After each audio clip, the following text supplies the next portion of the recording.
Welcome to By-The-Bywater, a podcast on the Megaphonic Network. I'm Ned Raggett. I'm Oriana Schwint. I'm Jared Pekacek. And we're here to talk about all things J.R.R. Tolkien, his work, his inspirations and impact, creative interpretations in other media, languages, lore, rip-offs, parodies, anything we think is interesting. Thanks for joining us. Hello and welcome to episode 54 of By-The-Bywater. It is great to be back with you all, and let's just get right into it. Sure, there's other things that Oriana and I could talk about, but that's secondary. It's all Jared this time because the novel is announced for pre-ordering. The art is out. Yay! Yes. Jared, say more, please. Oh, God. Oh, no, I'm on the spot.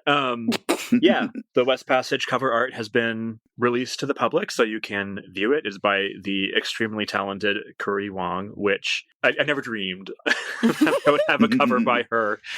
She's fantastic. So there will be interior art by me, and a lot of my relatives are like, oh, I thought you'd be doing the cover. No, that's not how it works. But yeah, it's a big deal. You can pre-order it. It's in local bookstores, websites now, which is bananas to me. Like, I could just go to my bookstore, shout out to Elliott Bay Book Company, and search for my book, and it's there. So yeah, it's real. It's real. It's real. The cover is there, and it's like, what? Yeah.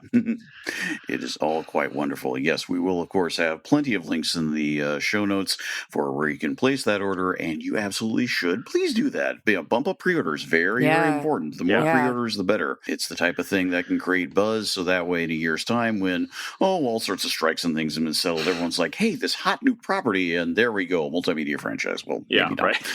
I have already called dibs on the adaptation. It doesn't, Jared, it doesn't matter if you don't want me to be doing it. It doesn't. Sorry. Just sell her the rights for $1 to sort of lock it in legally, and then everyone has to come through her. It'll be perfect. So, it's sort of like, sorry, it's her or nothing. Yeah. Yeah. Keep it simple and direct. So anyway, we are very, of course, thrilled to see her that. We will, of course, be talking more about that the more the time comes to it. It's still some, a little under a year away, things like that. July 16th, 2024. Mark your calendars. And we'll have more to say then, but we are very thrilled. So, and we will say it again and again.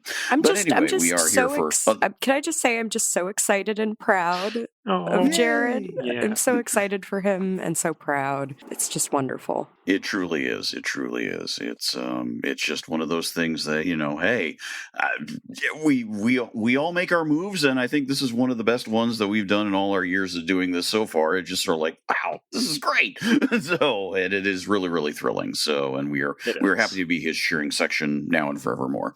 So, and anyway, on to other things though. We of course have our main topic to get to, but there is a collection of news to talk about this time around. In fact, some of it was just announced. So, Jared, please, as always, do take it away. Can't believe this news section isn't just about me. Like, what is this? How dare. I know, right? Warner Brothers doing anything right now? Like, how could they? The big news this month was just announced, like yesterday, was it? The forthcoming anime film, The War of the Rohirrim, has been delayed due to the continuing SAG and WGA strikes, which, of course, we fully support. So don't take this as us complaining. And if nothing else, having more time to work on the end result is probably a really good thing for all the animation teams to avoid burnout. Anyway, as part of Warner Brothers' reshuffle of release dates, the second Dune movie has been bumped to spring 2024. The originally scheduled release time for The War of the Rohirrim, which has been now moved and turned to December 2024. It's an unexpected return to pattern in one sense, as all 6 of Peter Jackson's adaptations had December releases, so we'll wait to see if there's any further developments from there. On a slight separate note, Warner Brothers' key rights partner on anything LOTR-related, Embracer, seems to have lost billions of dollars in a failed game. in a failed game deal earlier this year, so we're sure that's a great sign of stability on that front going forward.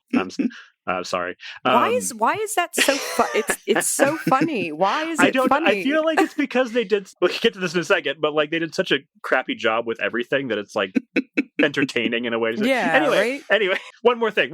As we mentioned last time, Lord of the Rings musical revival in the UK has started and appears to have landed really well. More photos and footage have appeared, along with various reviews that seem to confirm the idea of going small, not to mention having many of the cast members actually perform instruments for the songs, has made it a more enjoyable affair all around. We'll have some review links in our show notes. There it is. Yeah, it's so yeah. Some of the video reviews and other things coming around. I think wisely we're not seeing anybody coming out and saying like, oh, it's now clearly a flawless piece of work. That's we're not seeing that.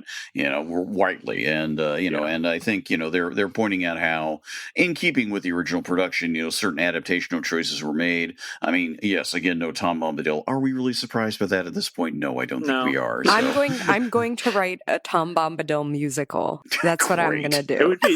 I would make me very happy if that existed, and it was like the stuff with the hobbits is one scene, and the rest of it is Tom Bombadil too. Like him meeting Goldberry and their courtship. You've got there's the whole book about him to work from. You know, the hobbits are just like a Tuesday for him. Exactly. Tom Bombadil origins. So it could happen. So, but we'll, as mentioned, we'll have links to various things and out there. And it's one of those things that now having to get you a sense of them, just maybe a dumb question, but Oriana, I may pitch this to you as the musical expert among us. Are there many musicals where the performers are the musicians, like all in one? Is that common? Or I don't know about common, but certainly I definitely recall that the 2006 revival of Company featured performers playing instruments, which was very cool. I don't know exactly when this began, how, or if, it might be like a kind of ancient tradition. I don't know its place in the modern musical. It feels not unheard of. I think really for this one, it's like the smallness of the setting that really sets it apart. It does fit in very nicely, I think, with what various composers have done in other adaptations with leitmotifs for characters, etc. So, just having them have their own instrument is nice, I think. And I do think, didn't Hadestown do it? Because I know I haven't seen Hadestown, but I've seen a lot of the images from it have Reeve Carney or whoever playing guitar while they're on stage. So I think it's not a new idea for sure. Yeah. No, I think for him in particular, though, that character is like a musician. So he. Yeah. Yeah. It's a nice. But I can definitely see somebody going, well, Hadestown is big. So what are we going to do? We've got to do the Hadestown Or really, it's just like, well, we don't have a lot of space. So instead of just having to take up space with a pit, let's just have everyone play their instrument, play an instrument. I do think it works. I mean, it's the whole like tale telling aspect of Lord of the Rings, I think translates really well. I mean, having not seen it, right? Not likely to at this point. I know. I did look up, I was like, I don't know. Could I find a way to fly there? I was like, it's kind of a pain. It's a little expensive. A little bit. We still have some time. So it's, October 6th is when the cutoff date is. The thing that's also struck me was learning that they have the rotating stage, a much smaller one. So presumably no one's breaking their legs this time. They don't have to like floor raising and lowering while they're. Oh man, that's still about like. Oh, that's still listen baffling. To our episode about the musical. It's a good one. I re-listened to that one not infrequently, to be honest. I have a lot of fun listening to that. That one, I think we're in a really good space with that one, I gotta say. So it sort of became a definitive history with our show notes too. I mean, I don't think there's any deep resource like that elsewhere on the web. I could be wrong. Much to at least for that production. So, oh man. Well. Besides that, so the delay in War of the Rohirrim, to be expected, I suppose. Really, I mean, once everyone started scheduling these things. So, but I think it's good though, just because there was a mention of this in the One Ring net story about it, building off the deadline report, which was that a little more time for them to do work, so everyone's not as crunched. That's a good thing. Yeah, like I don't know if anybody else read though, like horror stories about the turnaround time on Spider-Verse. Where it was like, and this part, I think partly this had to do with the culture of the studio involved and the directors or producers or whoever they were being really hands-on in ways they shouldn't have been and changing things last minute, all that. But they didn't have enough time. And even though the end result is fantastic, that the takeaway shouldn't be, you can give your employees this much time and treat them like this and still expect something good. And also it's just a monstrous thing to do. So having more time on this, I'm fine with that. Very much agreed. I did sort of related to that. I mean, when this is something earnestly we talked about, we're talking about the strikes after all. It is a question of work fairness. The team that did the very good, I will add, Teenage Mutant Ninja Turtles Mayhem movie that was released a few weeks ago, specifically was set up. Seth Rogen apparently did a good top-down view thing on it. In contrast, you could say to Miller and Lord, saying, "Okay, everyone work to the end of the day, and then you go home. Yeah, we that's take the so time." great. And apparently, this was something that the director was talking about, and I haven't heard anything otherwise. This doesn't seem to be like PR fluff, and I'm like, good approach, and the end result worked really well. It's a wonderful, wonderful film, I have to say. So, see it. There are a lot of good films that came out this summer, not just the big two. We know about those, so they are both good. But yeah, so we'll just have to wait a bit. Of course, as the thing I've noticed is that there hasn't been any announcement yet about when the second season of Rings of Power comes out. But if it stays to where it was, where it comes out in September, October, that'll mean there'll be inadvertent run-up to War of the Rohirrim, which may all work out in the end, because there will be like another season of nonsense and be like, a single contained movie where they do it. Wonderful. Yeah. Or everybody will be so exhausted that they won't even want to. Yeah. I wouldn't be surprised if it does poorly. I don't know. I just have a really bad gut feeling that all of these moves will kind of set theatrical releases back in a way that COVID did. It just seems really, really short-sighted instead of just actually working to, like, there's no reason. I can't imagine the studio is making a short-sighted call. Isn't that crazy? What's going on? They've been so easy to work with up until now, right?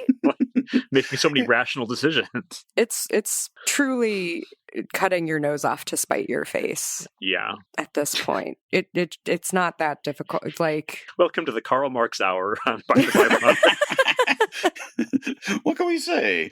Keep supporting the strikes, everyone. Keep donating to the entertainment community fund. Keep pay spreading the word. People fairly for their labor. I'm not going to. I can't Just say something nice. Don't say anything at all. We will continue to emphasize this and much more besides. So, but setting that aside, so even though we could go on, and even though we could laugh at Embracer for a long, long time, because that is just hilarious to me. So it's one of these days it'll be sort of like Embracer, like fire sale. Anyone want the LOTR rights, and it'll get bought up by sovereign fund of Saudi Arabia or something, and then we'll all go to hell. Honestly, like, I'm kind of surprised Peter Thiel, whatever. Oh, Jesus, yeah. Palantir actually buys the rights. That way they can keep their trademark. I don't know, man. Like, what's the worst thing that could happen? Elon Musk. Oh, I can tell you what happened. A certain, real estate developer from Queens come in like the best, the greatest. Jesus. Let's not go there. No, that would require him to have read a book ever, and I'm like, he doesn't care about that. Someone tells him it's a thing, and there it goes. So anyway, politics. So let's escape into a time about other politics, and let us indeed shift over to main topic for this episode. Choice this time is Jared. So please, sir, take it away.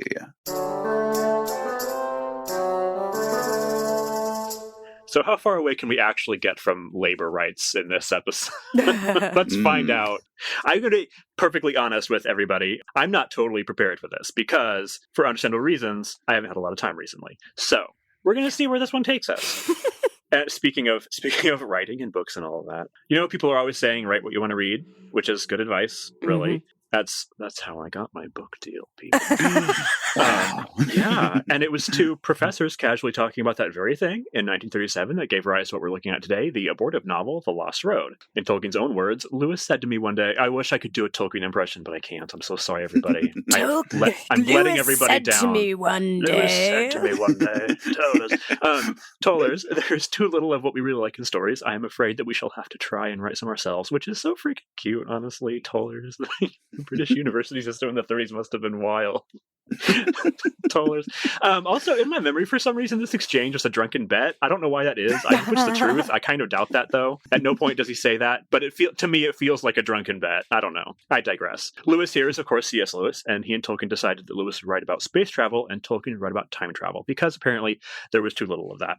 Lewis's side of things ended up as the Space Trilogy, which is a minor classic of sci-fi, and Tolkien's ended up as scattered, half-legible chapters assembled by Christopher Tolkien 50 years later into some sort of order and published in The Lost Road and Other Writings. In the 4 chapters we have, all that really happens is a father and son in contemporary England, like, 30s, 40s, whatever, experience visions of something they can't explain. The father gets these visions as fragments of languages, which he calls Arisaean and Beleriandic. In some cases, he knows what these fragments mean. In others, he has to wait for other dreams to clarify them. And his son, meanwhile, experiences actual visions as he draws. And their names are Alboin and Aldoin. Any Lombards out there can correct me on the pronunciation here, because these are the Lombardic forms of the names Elwyn and Edwin, which are the Saxon forms of the names Elendil and Valendil. Because, Alboin and Aldoin are, let's say, reincarnations, I guess, of Elendil and his son Valendil, and they have been reincarnated throughout history, or whatever's going on, ever since the Fall of Númenor. So these visions they're experiencing are their own memories. Alboin then has a vision where Elendil speaks to him and gives him the choice to go back and experience Númenor. This choice is presented somewhat ominously. Elendil seems to believe it'll be dangerous for Alboin and Aldoin. I hate saying these names. They don't make sense to me phonetically. Right? I'm so sorry. Again, to any Lombards listening, the father is worried for his son's safety, but accepts, and that's sort of it, though we do get the 2 chapters that we covered in our last episode about the book The Fall of Númenor, or before the last one, whatever that one was. I'm tired, everybody. Which, it has Elendil talking to his son about everything going wrong on the island, like people are there in the evening and gone in the morning and all that. The original concept for the story was that the plot would move backwards in time in a series of episodes from the present of Tolkien's time back through the Anglo-Saxon conquest of England to the Lombards of the 6th century, and further back. There's a lot folded into this until the story reaches Atlantis or, Númenor. But Tolkien found himself more interested in Númenor than anything else, and he dropped the novel after these 4 chapters. These were actually, this is so funny to me, these were sent to his publisher where somebody who read it for them said essentially, like, it's nice, but I don't think anybody will like it outside academia, which is like, ouch. But fortunately, by then, Tolkien was working on another book that would have slightly more success. It's niche, but maybe you've heard of it. It's The Lord of the Rings. Literally, the timing is so funny because it's like the day that Alan and Unwin mailed him the letter saying it's a pass was the day after he sent them the first chapter of The Lord of the Rings. History is so entertaining sometimes. But that's it. I mean, The Lost Road, despite being so small, kind of looms large. Tolkien talks about it as if it was the source of Númenor itself, which would only later be folded into the main legendarium. But when you actually read the story, it's apparent that it's kind of already part of it. Like on several occasions, Alboin will reference the Lords of the West, for example, like the eagles, the eagle clouds, and all that. I think what he means is more that he set the story within the legendarium, but didn't anticipate how interesting he would find Númenor as an element of the larger mythology. Even then, it sort of sounds like Númenor developed in parallel with the need for it as backstory for Lord of the Rings. He talks about expanding on it because he needed a role for Strider. Basically, he needed more importance for Strider. But also, again, if I'm honest, my brain is a little fried this week because of my own little literary adventures. Pre-order at your local bookstore. So I may not be grasping the full picture here. But I think we can definitely say that if nothing else, The Lost Road performed a very important function in the life of a creative person. Because sometimes you need to start something in order to clarify what it is you actually want to be doing, or what you actually don't want to do, or to prove to yourself that while you want it to exist, you're not the one to do it, or all these at once. Which brings me to my first question, which was, would you have wanted him to finish it? I certainly have my answer, but I'm curious what other people think. Mariana, what would you say? Kind of. I am intrigued by, for me, it was the intensely autobiographical nature of this story that I was like, oh, buddy. Yeah, this is oh, buddy. That really leapt out at me. And I was like, I do kind of want to see him try to contextualize this within other historical contexts. Like, which ones he would have chosen outside of the ones that were given. What does that say about him? Again, viewing this essentially as just an autobiography, even though it is fiction, but it's just the stuff that you're talking about is just, it's just you. Like, and I definitely want to get into this aspect of it a little later on. Yeah, you're the one having these weird, like, dreams and waking up with, elvish phrases. And, like, what's kind of funny as I was reading, so sometimes I will wake up with English phrases pinging around, and I will sometimes say them, and my husband will be like... Okay. Like, one of them was quokka hand washing. Okay. Another was pocket potato Pete. And And then the last one, which came out of my mouth like the day after I finished reading this collection of chapters, was The Pleasures of the Robot Dance Hall. And so I understand, because you're like, oh God, that feels like it's something, right? Yeah. So I kind of want to, I would have been kind of intrigued on a few different levels to see, like, what exactly are you going to do with this? Right.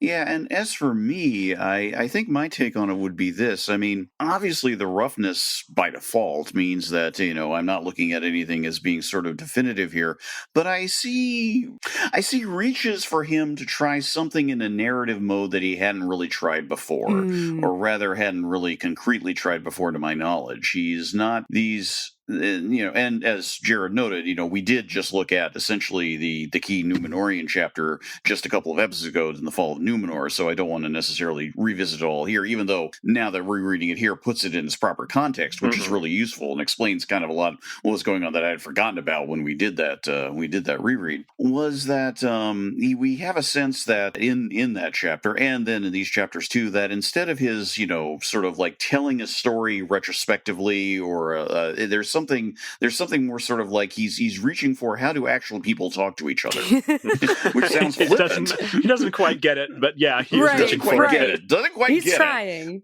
But he's trying, and he's trying to sort of look at a weird sort of, human motivation, which again makes it sound like he's like in some sort of removed alien. He is not, but it's not necessarily his mode. It's not really what we see, what we come to Tolkien for, I would argue, for lack of a better term. Well, we see it in another way, but it doesn't really quite click here. Maybe notably, I mean, to sort of play this out a bit, the Elendil and Valandil chapter, the Númenorean chapter, actually seeing it through this kind of discursive mode is interesting because it is so different. That actually allows for contrast for just how we see most of his Middle Earth stuff.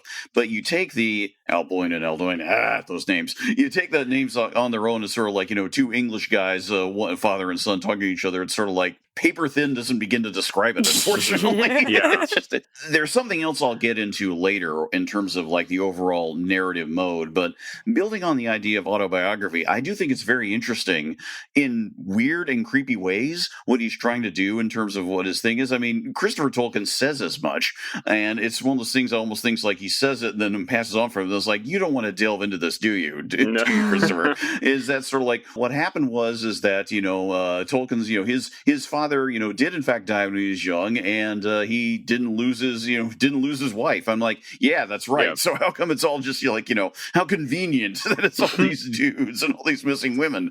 I think that says something right there. So it was kind of interesting too. I'm sorry to explain for people who haven't read the story. The idea is that there are essentially 3 generations of these Englishmen. In a way, there is the Tolkien equivalent, you could say, his father, who is a widower, and so Tolkien himself in this setup, the Tolkien character is not an orphan, so he just has a widower father. And then the Tolkien equivalent marries, has a kid, not 4 kids like Tolkien did, but then his wife, this character's wife, dies. It's like, it is a little convenient, shall we say? They're just so disposable, those poor women. They don't even have names. Right? Not even the dignity of a name. Right. It just occurred to me, I should have looked this up. Again, I'm sorry, everybody. Are the names probably pronounced Owen rather than Oin? Because it's an equivalent to win in Lombardic. Yeah, Audwin. Could be, yeah. That makes it a little easier. It goes down a little easier. Thank God the Lombardic language is dead and nobody can actually say with 100% certainty. I hope we get some comments from people who are like, I am of Lombardic descent and I can't believe you've trespassed against my heritage this way. Well, it's so funny because I did do some research trying to figure out how to pronounce these names. And when you look on like Wikipedia, the entry for like Lombardic language, it's like, it's dead. We don't know anything about it. Like we know some names, we know some words that got sort of absorbed by Italian because it was like Northern Italy area that they were living. And that's it. So, who's to say that Aldoin is actually worse than Alduin? Anyway, enough about Lombardic. Yeah, like I totally agree. I don't know if agree is the right word with Oriana, where it's like, yeah, kind of. Like I don't think his heart was in it. Yeah.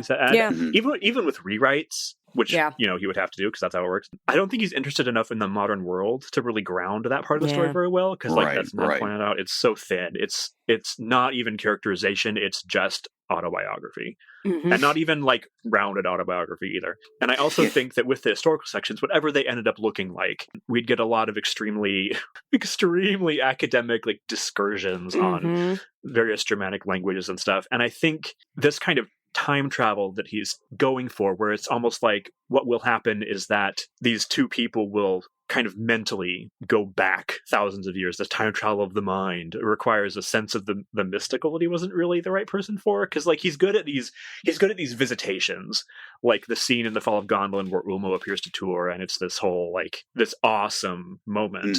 But this kind of, it's almost like mysticism that's happening here, and it requires like an interiority. This isn't really Tolkien's thing. So I think, to make it work, you would have to have such a strong sense of who these people are in the present day, and then see how that changes as you move further back in the past. Yeah, that's really interesting thinking about that, because, The Lord of the Rings and The Hobbit in particular, and some other works, like there is a lot of dialogue. It's a lot of dialogue. And as you said, this is theoretically would be a less dialogue heavy story, because so much of it has to be so interior, and the interiority of it is what's interesting. And it also feels like he hadn't worked out the metaphysics of what would happen, which is kind of funny given what we read through in The Nature of Middle-earth. There is True. The metaphysics, but this was very interesting to me, because in the part where Elendil visits, and I think I have to read part of this because it's so bizarre. This vision that Alboin, whatever, has, he's like in a wide, shadowy place. He hears a voice, a tall figure appears. You know how it is when you're having a vision. And Elendil is like, you can go back if you want. And Alboin's like, it's against the law, which is such a weird objection. Yeah. And Elendil is like, it's against the rule. Laws are commands upon the will and are binding. Rules are conditions. They may have exceptions. Alboin is, their names are too similar. I'm sorry. I cannot keep them straight. Asks if there are ever any exceptions. And Elendil says, rules may be strict, yet they are the means, not the ends of government. There are exceptions, for there is that which governs and is above the rules. Behold, it is by the chinks in the wall that light comes through, whereby men become aware of the light, and therein perceive the wall and how it stands. The veil is woven, and each thread goes an appointed course, tracing a design, yet the tissue is not impenetrable, or the design would not be guessed. And if the design were not guessed, the veil would not be perceived, and all would dwell in darkness. But these are old parables, and I came not to speak of such things. The world is not a machine that makes other machines after the fashion of Sauron. To each under the rule some unique fate is given, and he is accepted from that which is a rule to others. And then it goes on again. You know how it is when you're having a vision. But that was so weird to me, because he's getting at something about fate here that I don't think you see in a lot of the other legendarium stuff, where it's like, and it's not fully developed. If it were fully developed, we could have more fully developed thoughts on it. But it's like, why? Like, do we see this idea anywhere else? It feels related to what happens to Tuor, that he gets to be the exception, theoretically. And even maybe Arendil, but not quite, because there's a price to that one. That's kind of different.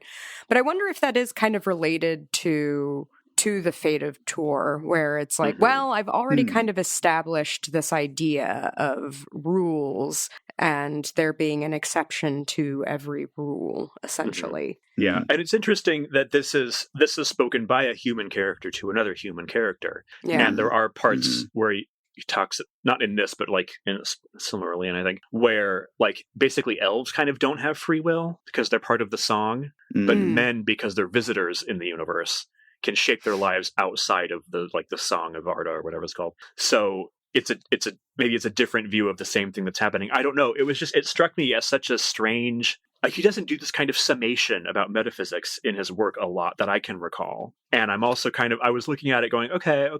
And then he got to the part where like, there are exceptions to rules if you have a different fate. And I was like, okay, I don't want to build anything on that. Like, let's not run with that idea.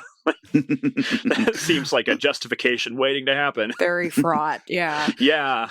How helpful. So, I mean, the thing about that exchange is that I am taken by the metaphor, I believe it's a metaphor, not a simile, the idea of it being sort of a veiled darkness, something that is literally that if you didn't have light, you wouldn't know what is there. I mean, that is actually a very interesting, dramatic, visual imagery. It's sort of like, if you were in a dark room and you didn't have a sense of if it was completely black and you didn't have a sense of any light at all, you wouldn't necessarily know that, say, one wall had a curtain in front of it, for instance. That's a very extreme way of putting it, but that could be sort of the idea of it. It also makes me think very indirectly. I'm not saying there's a connection, especially since, there's so many years apart between when this is written and then what I'm about to say is written, but there's a hint of the whole idea of the veil of separation that Frodo eventually talks about going through at the end of Lord of the Rings. The idea is sort of like, passing through into that new thing. It's not by no means is a direct connection, at least I don't think so, but there's almost sort of a sense of that sort of like, you getting the light from somewhere, coming through somehow, this sense that something's just beyond reach. And I'd say that even if we don't see this exact particular formulation in anything else, I'd say it's sort of an indirect theme through a lot of his work. I mean, Leaf by Niggle to a degree, maybe Swith of Wound Major. I'm sort of thinking about the non Middle Earth works here, but this whole idea of this sort of obsession, I think it is one that Tolkien has, that you're using words or scripts or something to reach through to a reality that's out there, that's something tangible that you can see or feel or touch, some form of the senses. Again, I may be elaborating on this a little too much without going back and doing some cross-checking, but that's kind of what it makes me think of. But looping back, this is a point I had mentioned earlier that I want to throw out. I sort of was also rereading this and rereading that sequence, in part making me think of kind of what was a certain standard, for lack of a better term, in terms of a lot of these happen to be English writers, but I don't think it's universally that. The sense of that you had to have framing for your stories. In other words, you had to have something in the real world before you went off and did your flight of fancy. Now, ironically, we have the fact that Tolkien himself, of course, has been working on both a legendarium that hasn't really required that, unless you count, Elfwine from the original framing setup, and that doesn't really work either. He's just a historical character anyway. And then you have the Hobbit, which your bridge character is the narrator, for lack of a better term. So especially in the original one, where there's more quote unquote real world references before it gets revised. But in the Lost Road, we have our main characters sort of coming up to sort of like this sort of intervention, and then we're going into another world, and then we're in that other world. Well, that's kind of what happens with Lewis, with Out of the Silent Planet and Paralandra. The idea is sort of framing setup, and now we're going to go off to these other planets. We have Ransom, I think the character's name is, or something like that. I can't remember. And then the other thing it made me think of is Tolkien's favorite bête noire, E.R. Edison, who maybe Ransom's in that one, so maybe that's the character's name. Where no. Ransom is Space Trilogy. Lessingham is the E.R. Edison guy. But it's the same deal. It's sort of like, it's in this case an English couple rather than a father-son thing. And then a dream-like creature, like what is it, like a bird or something, that comes and visits the dreaming guy, and he takes him to Mercury where the actual story is. And then after a chapter or two, the framing device disappears entirely. So there's this theme. The idea is sort of like, we'd like to talk about another worlds, but we've got to ground them in this one somehow, without colonizing the story, we cannot understand it. Is the vibe there to me? That's a nice way of looking at it, and a lot about that. You're right, though. So that to me is sort of like, it's an interesting tick. It sort of dates this story on top of everything else that's there. Not merely not merely the fairly explicit call out on perceptions of fascism and communism, at least from Tolkien's point of view, in the Númenorean chapter, but also just this. It's something that you don't see later on, because you could say that we have in later generations, partially due to the success of Lord of the Rings, they're like, you don't need a framing device. It's a place. It's a thing. Go. Yeah. Just have fun. It's fine. Yeah. That kind of talking about fascism and all that is, when we were talking about this in the Fall of Númenor episode, because of the way that book is kind of sliced up and reordered, there's no sense of when anything was written. So I didn't realize that The Lost Road was late 30s, early 40s, kind of like this is the rise of fascism in Europe. And I think if he had finished it, this would have been his most political book, obviously. But it's also extremely bleak in a way to be like, this escapist book. We're doing time travel. We're going back. We're getting like fascism in a big big sense. That's not a phrase. Wow, my God. Is about going back to the way things were, the good, the pure times before these dirty foreigners or whatever arrived, before gender happened, all that. And he's doing almost a similar thing here, like going back away from the present time where everything sucks and then arriving way in the past. And it's like, no, we've got fantasy fascism here. Mm-hmm. And it's like, okay, like, which is pretty cool. Like, it's like kind of. Yeah. I don't think he would have handled it very well if he had. It would have been a little too on the nose because like allegory versus applicability and all that. But it's like, God, that's dark. Like, it's really bleak. Which I think because he is kind of painted as like a very morally simplistic writer, I think that's why I kind of enjoy that level of bleakness.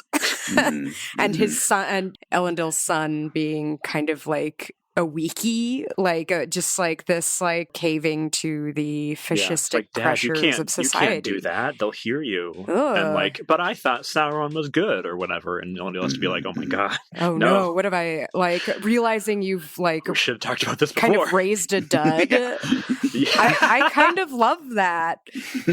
I don't think it's still weird. Like all of the weird phrasing that we talked about in the Fall of Númenor is there, obviously. And it was weird to see that again. So that part of it of like, you know, oh God, realizing you raised a dud in a very dangerous political environment is like very funny to me. I am interested. The history of this text is kind of confused, partly because, because of like the circumstances of its creation and the mind of its creator and his habits.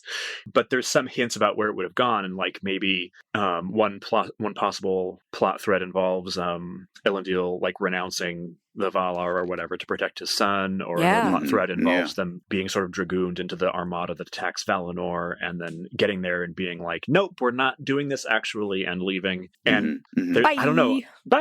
Actually, we're not going to attack the gods. We're not complete fools. And I just think that would have been a very interesting. I don't know if he's the right author for it, but this kind of like, I doubt it. Like in this world where good and evil have like literal forms that you can see and interact with, and you're like gonna go attack the good ones because you've been so misled. That's a whole other thing. But also a character who knows better and is going along with it to protect his son is like, that would have been, I don't know, so fascinating. Yeah, it's a great idea. It's a really good idea. Yeah, whether or not he would have been able to do it, as you say. I mean, something that occurred to me just now, too, this is something that, initially I was taking this one way as we were talking, and now I'm taking it the other way.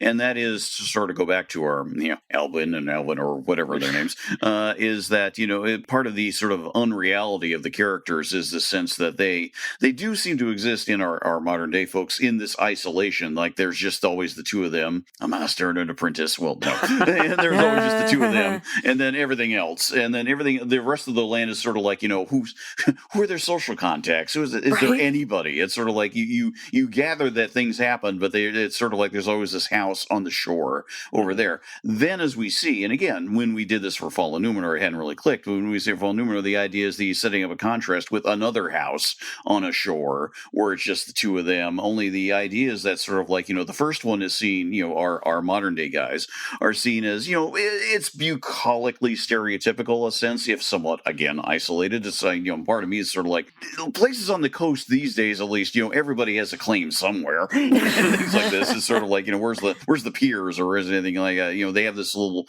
cottage in isolation, which, given Tolkien's fascination with the sea, with his own love of the occasional visits there, there's clearly something he's addressing. It's almost sort of like a certain kind of, not necessarily a paradise, but a place he's comfortable in as much as he's also fervently comfortable in Oxford, whatever happens there. But to then shift from that to a spot where, again, in the Númenor setup, it's like it's on the ocean, it's the shore and all that, but it feels really creepy as hell. Everything's sort of so it's like the land is too quiet. They're a little too isolated. Things are a little too like, where is everybody and where is everyone gone and what is everyone doing? And they're still talking as if people can hear them, which makes it creepier. Yeah. And that makes for an interesting contrast. Throwing in another thing, even though it's a small thing, it's a kind of a pity we didn't get more of the one bit bit in the entire time sequence that he did write down, which was kind of the early medieval, like, the shield chefing stuff. Yeah. Oh, that's really weird and interesting. Okay, so this is like a very small point, and I feel like, Ned, I'm just totally derailing you. But no, go. So I have been thinking a lot about the history of food lately. Mm-hmm. And so that was why it was really interesting to me that the child shield chefing comes washes ashore in a boat, and his head is on corn. Mm-hmm. And it sounds like he's describing like corn, not like barley corn or whatever Europe had that they might have been calling corn. But corn didn't exist in Europe. So did he just slip up, or was it like he brought it? The implication is that shield chefing brought corn from the West with him. No, corn is the older generic term for any kind of grain. Oh, okay. So and he uses it a lot because I think he probably called what we call corn just maize. Yeah. Okay. But not that it ever comes up in the books, like you never see that word. But he'll refer to like the corn of the gods or whatever, and he just means a field of grain. Yeah. Okay, good. Yeah. If you had to go with a generic equivalent, even though it might not always be the intent of the author, just in cases like this, substitute grain or just like, okay, corn, wheat. Although now I kind of like the idea, this weird implication that like hundreds of years before Columbus, that, this guy brought like the food of the gods actually is corn, like North and South Central American corn. Yeah. Twist things around. It's my around. own little mind canon happening. That's a good one. But we do get that scene where it's like, it's in the equivalent of like, almost like a mead hall, and our character is sort of this failed bard who no one is bard who no one respects. And it's not played for comedy, but it is an interesting sort of like it slightly upsets the dynamic between the two basic parallels we've got set up, and it's sort of like there's like a hint of something there that sort of like bleeds into a bit of some of Tolkien's at the time unpublished, but he was just working on things, his translations of like the Sigurd story, and also the Arthur stuff, the things that were sort of like he was using as tools around that time, teaching tools as much for himself as anything else. So it's sort of like it's an interesting little touch on something that he doesn't really do much anywhere else, unless you want to say Farmer Giles of Ham, which I do not. That's a much different kind of story. So, but it's interesting that he did that. I mean, if he had done more of the overall structure, it might be interesting to see how that played out. But since he clearly wasn't as interested, it was almost sort of like, oh, we'll go back in time. And this is like, no, I want to get to the ending. I want to just get right to it. It's so bizarre that was even his plan to begin with, because first of all, he clearly only cares about the Númenor stuff. Yeah. But also, like, the names Audouin and Alduin, whatever, the Lombardic guys, those are actual people who lived, and they were a father and son in like 6th century northern Italy, what we now call northern Italy, and they were like bloodthirsty kings or whatever. Like one of them made his he kidnapped a Gothic woman to be his bride and made her drink from the skull of his of her dead father, and it was like this whole thing. And like, is that why are those right? Just because of the names being the same, those are the characters that we're going to pick up. It's such a bizarre, like why these guys? Why are we doing that?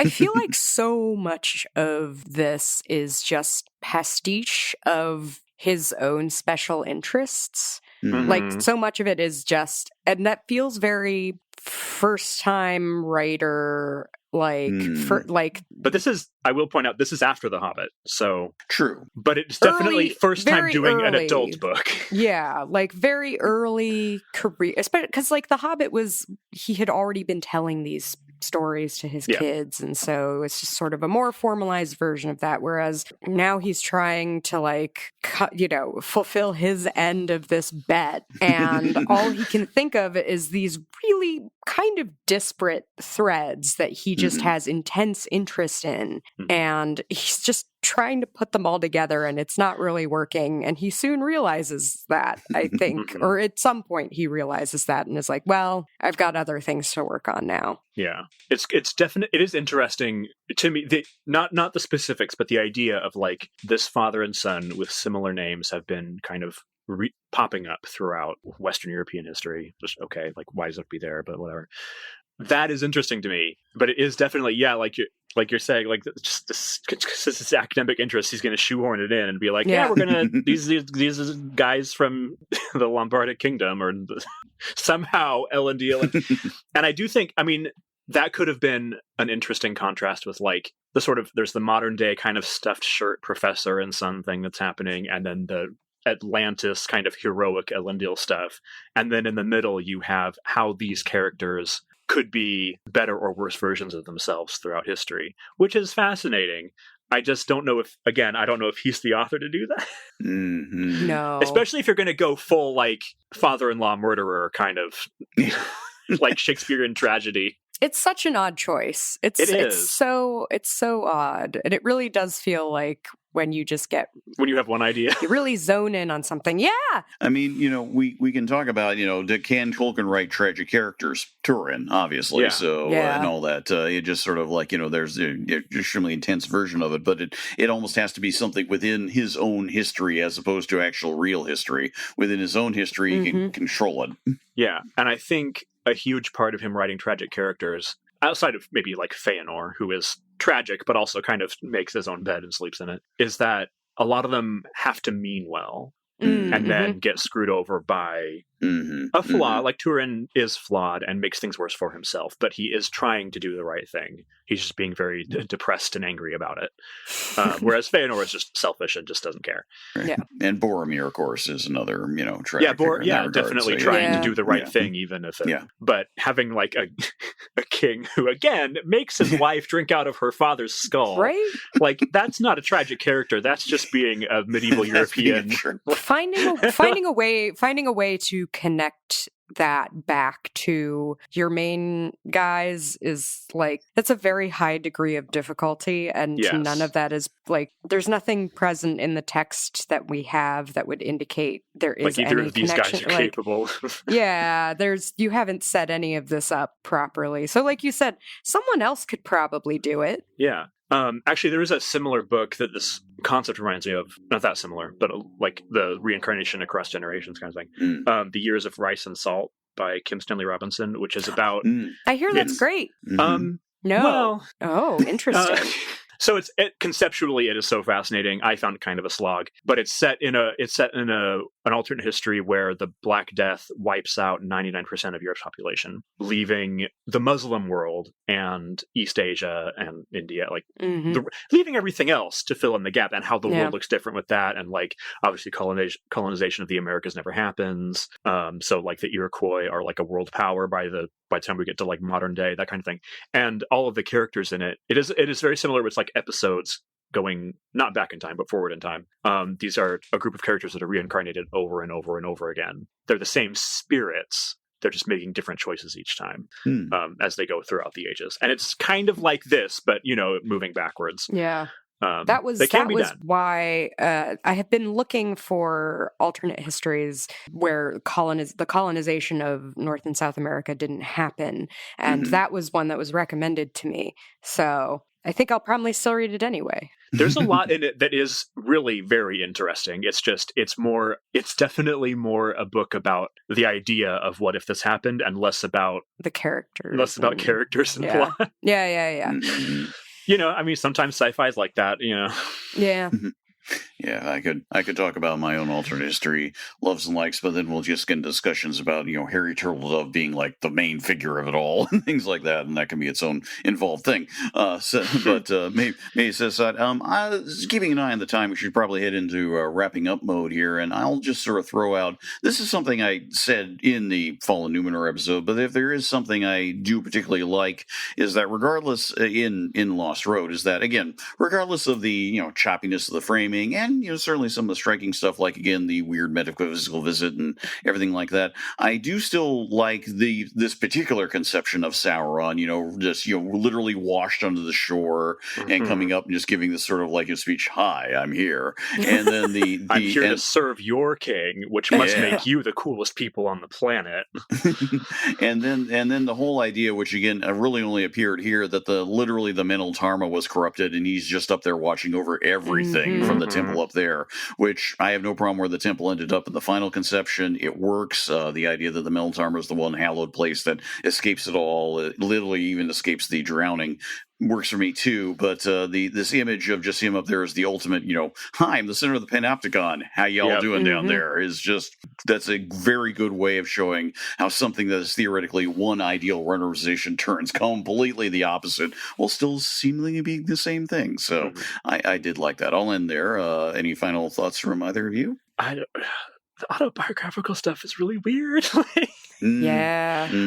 I don't have thoughts about that exactly, but I do think it's reading it after all the stuff that we've read, like Secret Vice, all of this stuff where he's talking about he's compelled to make languages and doesn't really understand why, and how the stories of Middle Earth often felt to him like they were being revealed, like he was just a conduit for something that had happened. Is that's these 2 chapters in the modern day. Is this guy is just I am compelled to make these languages that I don't understand, and I can't really talk about them to anybody because it's kind of bananas, except my son, with whom I form a weird closed unit.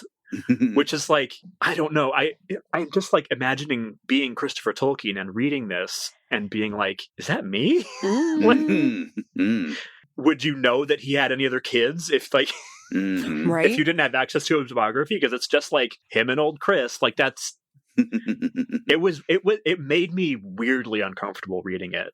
And having I'm with you. Having it be so autobiographical in so many ways, but everybody else is dead, right? And there's no other kids, and it just, which again, I know it's fiction. I know he wasn't trying to make it about him, but it also it was him, and I just imagine reading that as one of his other kids or as his wife, and being I know this is you, and I know this is that son.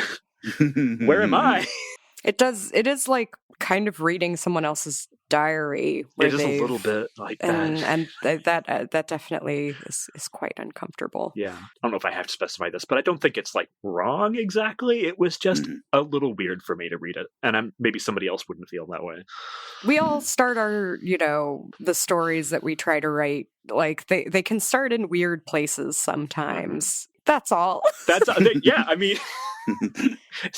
it do be like that sometimes, and then you just abandon them, and then your son ends up publishing it, and you're oh Jesus. Yeah, Tolkien's in heaven, just not that one. Oh my God, I didn't that wasn't supposed to see the light of day. Oh no. Yeah. Well, it's very funny. I was looking through the letters for what he was saying about it, and a very late one has him being I think he's writing to Alan and Unwin or something, and he's the Lost Road, which I had the impudence to show you. He's clearly very embarrassed about it later on. It's just maybe you just thought better of it. So yeah. Anyway, it's weird. It's weird. That's my final thought.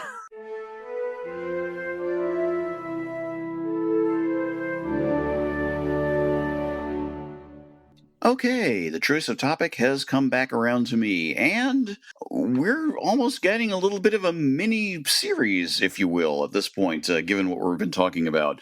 But it struck me as we were sort of in prep for this one, especially after rereading it, that we might as well move on to kind of what is the next step in this weirdly alternate view of considering and looking at Middle-earth, which is mentioned by Christopher Tolkien in his editing of his presentation of it. He talked about this thing, even though it hadn't been published yet, because it appeared later in the series, because it was written later in Tolkien's life. And that is the collection of writings known as the Notion Club Papers. These were first. It had to be done. These were published. These were finally published as part of the Sauron Defeated volume in the History of Middle-earth series. It was Christopher Tolkien basically saying he initially planned to do the manuscripts of the Lord of the Rings in 3 books, like the publishing form we're most used to. But he found that it was just so involved and so long, he essentially had to do a spillover into the 4th book. But that 4th book would, if it had just been concentrating on that, just been a little too short. So he said, hey, here's the perfect place for the Notion Club Papers, which is true, because these were written more or less after he had finished Lord of the Rings manuscripts, but well before they were published. That's very important to note. And you'll find interesting similarities with what we've just talked about, but it is a much different setting, and he does have a much more different goal. And I guess the thing to keep in mind, if you choose to read this beforehand, we'll obviously get into the next episode, is that, Lost Road is written before Lord of the Rings exists. Notion Club Papers is written after it exists. And how Tolkien uses it to do another sort of bit of metaphysical thinking about Middle-earth and all that is what we'll talk about next time. So that's where to look for it if you would want to read in advance, and that's what we will do next time around. And that's it for now. We thank you, as always, for listening in. We will continue to, blow up Jared's spot as we constantly and continually. We will hopefully cheer for the end of the strikes being resolved properly, so that way Oriana can go back to work and become a showrunner and do all these great things. And adapt my book. And adapt the book, yes. Please. I have so many ideas that I just want to get paid for. Yes. Get her stuff, get her employed, get her all these things, and and I'll have whatever I want to. As always, please, if you would like to know more about us, again, we are on Blue Sky. We are elsewhere on social media. You can find us. There are things, and of course, above all else, do subscribe, please, if you could, to the Megaphonic FM Patreon. You will be able to join our Discord, where, again, we have been basically posting all kinds of random Tolkien memes and things like that with the coterie there. We'd like to thank everybody who's been doing that, as well as everyone who's been going back and just enjoying past episodes. In fact, I will mention that my friend Leonard Pierce said to me a few weeks ago on Blue Sky, was like, I hadn't realized you have this amazing podcast. 4 years, I've been loving it. And I'm like going, hey, thanks, Leonard. That's pretty cool. So, new listeners out there, we thank you. And we just please spread the word. We always welcome more. But join the Patreon if you could. We appreciate that very much. And of course, links and all that in the show notes. And as ever, you can find everything at megaphonic.fm/By-The-Bywater. That is it for now. We thank you for listening. We will come back to you in a month's time with our next episode. And until then, we'll see you.